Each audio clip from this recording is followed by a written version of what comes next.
Hey, John, I kind of poked my nose into practice, and one young lady that caught my eye was, and I didn't know her name until I got here today, was Jennifer Ketty. Is she in the mix in terms of a lot of playing time, if not starting? Where is she right now? Absolutely.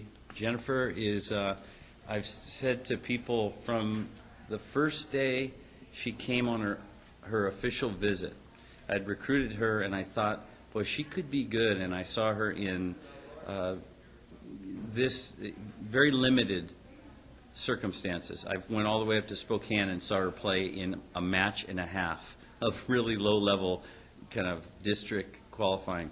And then I saw her play in the volleyball festival at Reno and saw, wow, she can do some things. When she came here, the group, the entire six, we brought them all in last winter for their official visits, which is sort of a luxury now. And we went down to the beach, and Jennifer Ketty was doing things that blew me away. She reminded me of a young Carrie Walsh. At 6'5", she has the balance of a player much smaller. So she has ball control skills, the kind of things that you'd associate with a smaller player she can do very well. And she had a pretty nice match, considering it was her first time out there with people paying attention. She's going to be, I think she's going to be a real factor, and she's one of the players on this roster who has the capability of becoming an international level player. She has that much potential. She reminded me of, and I know, what was the tall gal from Stanford? Was it Alex Kleinman. Kleinman, yeah. It just reminded me at a glance of that, the same physical stature. I think she might have been an inch or two taller, Kleinman.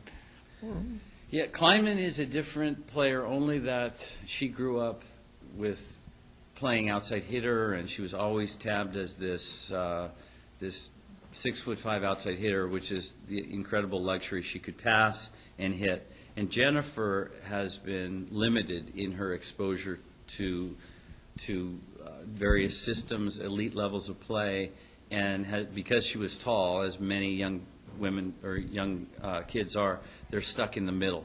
You're tall, you should play middle blocker. And that's unfortunate, because Jennifer, like Alex Kleinman, could become a really talented outside hitter. And that's why I say maybe down the road, who knows how much she'll love volleyball. She really seems to have a great attitude about it. If she continues to go at it the way she has in the limited time that I've been with her, the sky is the limit for her. On your schedule, I know there's no gimmies, and it's going to be a good schedule for you, but there's no Penn State, Nebraska, Stanford on here as in years past, last 2 or 3. Was that a purposeful on your spot? Yeah, I think I was trying to say that we're not trying to create this national uproar by beating the top-ranked team in the country. And in years past, I felt like we had to do something really remarkable to get the attention of the nation. And so, in a way, it worked. We recruited the 9th best class according to prepvolleyball.com, and that's a very highly regarded ranking system. And so, yeah, this group of teams that we're playing are all name recognized teams. Pepperdine, Oregon State, any team from the Pac-10. Going to Colorado State, a really nice program. Colorado, Utah, BYU, Kansas State. They're all tough, but they're all beatable. So I just don't know what's going to happen. I wish I had about another month to train these girls, and then we'd know exactly what we have going out there, who would start. I don't know yet. And this week, we're really working toward trying to find the right lineup to put on the floor. But I've got a sense that it might be a team that one match it's going to be Molly Pond who steps up and lights it up that night, and then the next night it might be Megan McConnell, and the next night it might be Jennifer Ketty, and then we've got Hadia who's going to block a bunch of balls, Dominique Olawolafe, and then you don't want to miss the 2 kids from Hawaii, because Anuhea Kianini she looks like she could probably play fullback for, she could run the ball up the middle and get you that 2 yards for a touchdown.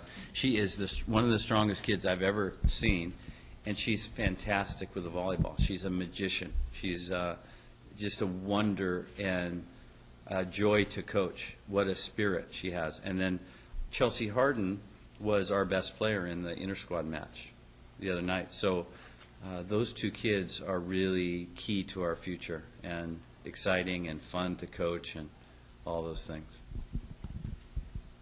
Coach, why don't you talk about the scrimmage you guys had on Saturday, what it showed you, our strengths headed into the opener and what you guys really need to work on in the next few days before the opener?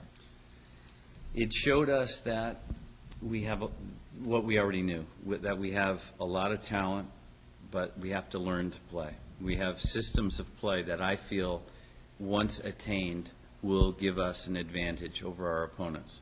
I think what we saw in the last few years were athletes who weren't quite at the level that these kids are, playing in the system, playing the system really well.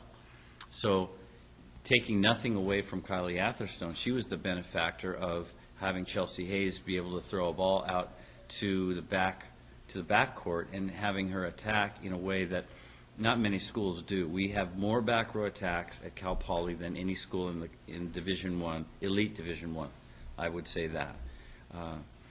And the scrimmage, what we did, we watched tape of it this morning, and the girls were real happy with themselves because they competed at a high level. It was intense. The games were close. And then I showed them the tape, and I said, we are a million miles away from the way we want to play. So we're a work in progress, and we've got to get back after it and get better every day. And that's the theme for this week is let's get better at our system so we give ourselves a chance to improve every day.